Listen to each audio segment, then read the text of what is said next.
Let's move over to Liverpool. I want to talk to both of you about this because the last week has been the opposite of the whole season for Liverpool, crashing out of the Champions League, losing the Carabao Cup final. What kind of effects, Paul, will that have on the contracts of Virgil van Dijk, Mo Salah, Trent Alexander-Arnold? Does potentially winning the treble, would that have helped them keep their 3 stars, or are these players making their decisions regardless of this season's results? Listen, the decisions have got to be made. We're not being privy to this information now. I mean, we're on to the end of March, April, May, June. You've got the season finishing within 12 weeks. You know, these decisions aren't something that's quick fire and made overnight. If the information that I've heard is right, Van Dijk and Salah are done, and it's Trent Alexander-Arnold that's going to Madrid. And I think I spent time in Madrid when we did the Manchester City Real Madrid game, talking to Spanish journalists, and they're absolutely convinced that Trent signed a pre-contract in January, but it's not been made public knowledge. I mean, how true that is, I don't know. But the word in Madrid is they're almost 100% sure that he's signing for Real Madrid. And out of the 3 of them, that looks like the done deal. I don't think how Liverpool performed this season or how they're going to potentially perform between now and the end of the season would have any bearing on the 3 of them's decision. Whether one of them is, whether it's Mo Salah that's still up in the air, we don't know what's happening there. There's still that huge gap at Al Hilal. Neymar's left that huge financial space and the opportunity for a foreigner to come into, you know, that squad, because they can only have 10 non-Saudis in the squad. So there is a place there at Al Hilal. There's a lot of rumours linking other players with them, but the figurehead, the marquee signing, if you like, is Cristiano Ronaldo at the moment for the Saudi Pro League, for the RSL. And at 40 years old, you know, he's earned his 218th cap, I think it is, tonight for Portugal. It's incredible that he's going the way he is at 40. But they're going to have some kind of longevity. There's some kind of plan in the RSL because it's a league that's going from strength to strength. It's getting stronger. They've got the World Cup, so between now and the World Cup, the league is just going to fly. The calibre of player is getting better. The league is getting better. So for the opportunity for Mo Salah to potentially go there, Liverpool still may be waiting on a decision from him. Van Dijk, I can't see there's a decision. I think, for me personally, I would say that's the one that's done. I'd say Salah was probably 85% done, and Trent's gone. I don't know what you think, Peter, if you've heard anything to the contrary.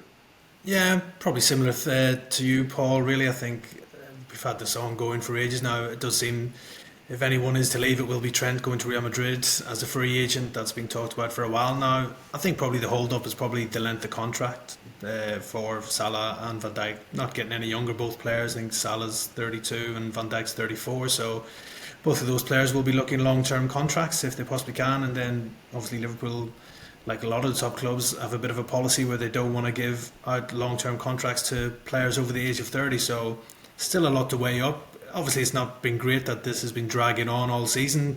Ideally, Arne Slot and everybody involved with Liverpool would prefer that these players would have signed their contracts and were able to focus on their football. In all honesty, it hasn't affected their performances this season. Salah's been outstanding, as we know, with the numbers that he's been putting up. Van Dijk, probably close second to Salah for Player of the Year, in my opinion. He's had another outstanding campaign. So obviously, they haven't let the transfer speculation affect them. I don't think going out of the Champions League or losing that Carabao Cup final will have any impact on their futures. It'll be between them and the clubs trying to thrash out the terms, see if they can get long-term contracts, maybe 2-3 years if they possibly can, because these players won't be short of offers. If no agreement can be reached with Liverpool, Van Dijk will have his pick of top clubs across Europe and Saudi. Mo Salah, exact same. He could go anywhere in Europe or the Saudi Pro League as well. So look, it's a situation that has dragged on probably far too long. Liverpool will still be talking to both players and Trent possibly as well if they think they can maybe persuade him to stay.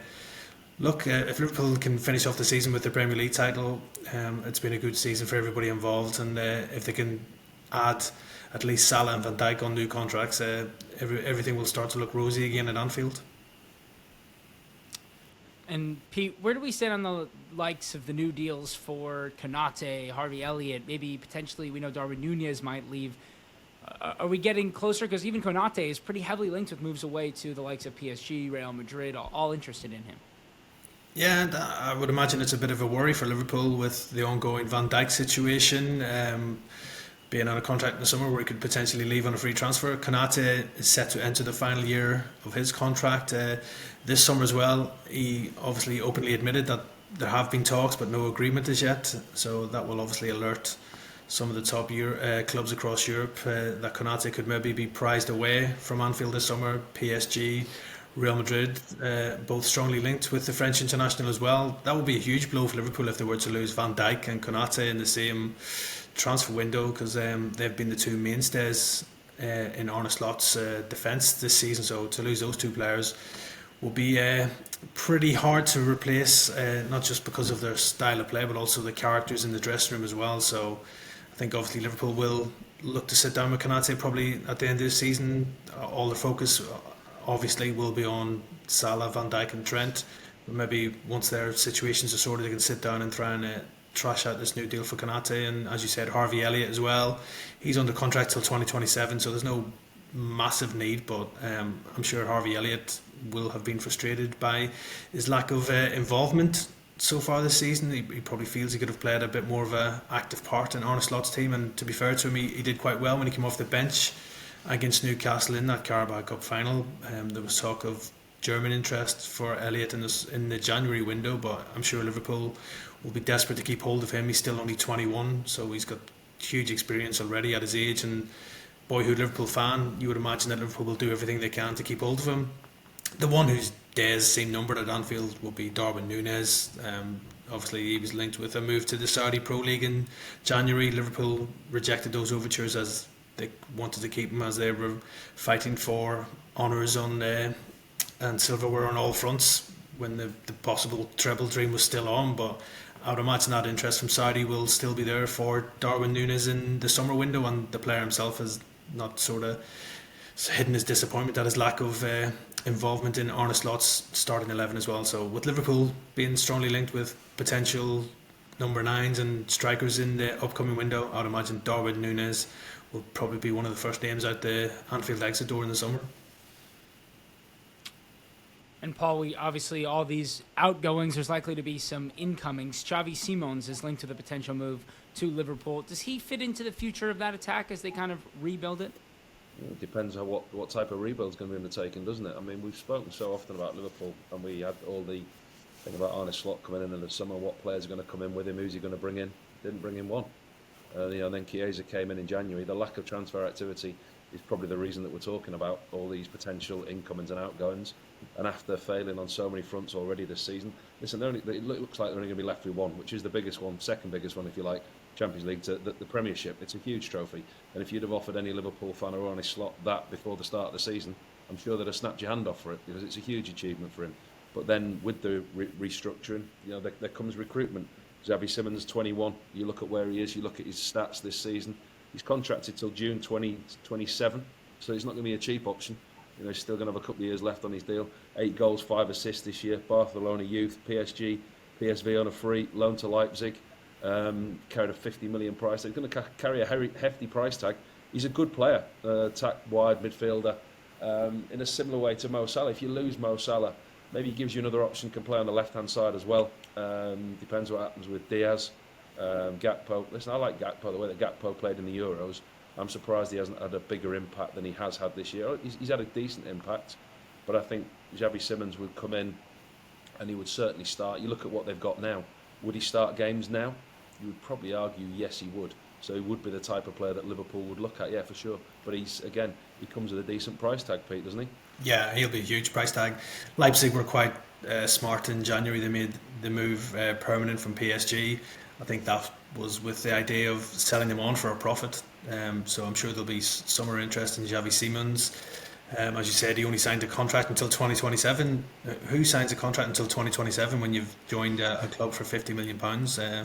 Bit of a strange one. So it shows that Leipzig don't expect to have him for too long, and they will definitely be open to offers for the Dutchman, I think, in this summer transfer window. And if they get the right offer, I'm sure they'll cash in. So I'm sure Xavi Simons has been talked that Man United have been interested in the past. PSG were talking about keeping him as well, but I think Liverpool, with a Dutch connection there as well, and if Mo Salah or whoever else, Luis Diaz, was to leave in the summer, there's been talk about that. I'm sure Xavi Simons will be somebody who would be pretty high up in the list of Liverpool targets, because he's a top player. He can score goals, create goals, and I think in a top side you'll probably see the best of Xavi Simons as well.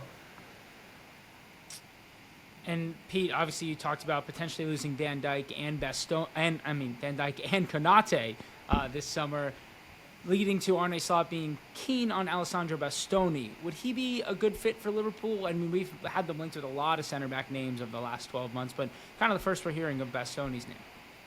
Yeah, I think he'd be a great fit, but it wouldn't be an easy deal to do by any stretch of the imagination. He's probably one of the best centre backs in Serie A. He's a key man in the Italy national team as well. He's 25 years old. I think he's getting better and better. He's won the last two Serie A titles with Inter. He won the Euros with Italy as well. I don't think Inter Milan would be too keen on losing him. He's going to be a key man for them going forward for Simone Inzaghi's team as well. And who's to say that Inter Milan don't go on and win the Champions League this season? And they definitely won't want to lose a player like Bastoni. But yeah, he's a top class centre half, left sided as well, so he can play left sided centre back or even left back, where he's done on occasions for Inter Milan. He definitely ticks the boxes for Liverpool. He's the right age, the right profile to make Liverpool better right now, and maybe he could be the answer as a long-term replacement for Van Dijk if Van Dijk does end up leaving on a free transfer, or even if he does end up staying. Van Dijk and Bastoni wouldn't be a bad centre-back pairing as well. But look, I think it's a real difficult deal to do. Inter Milan would be looking £60 million plus for somebody like Bastoni. He's under contract until 2028. But I think from what I've seen of him playing for Inter in Italy, he's one of the best centre-backs out there right now. So if Liverpool are to lose Van Dijk, which ideally they don't want to, they're going to have to probably pay big money to get a replacement, and Bastoni for me would be one of the standout candidates. Got to be a contingency plan as well, because I mean, if they don't lose Van Dijk this season, you look at his age, at some point there's got to be a contingency plan. So to be linked to those type of players, there's only a certain window that those type of players become available, unless you've got unlimited funds. If there's an opportunity to sign a player like that and bring him into your squad, regardless of whether Van Dijk stays or not, you weigh up the options of FFP, PSR, where are you spending the rest of your money? We've got an opportunity here to bring a real quality player in, and that might come into some teams' thinking, especially Liverpool.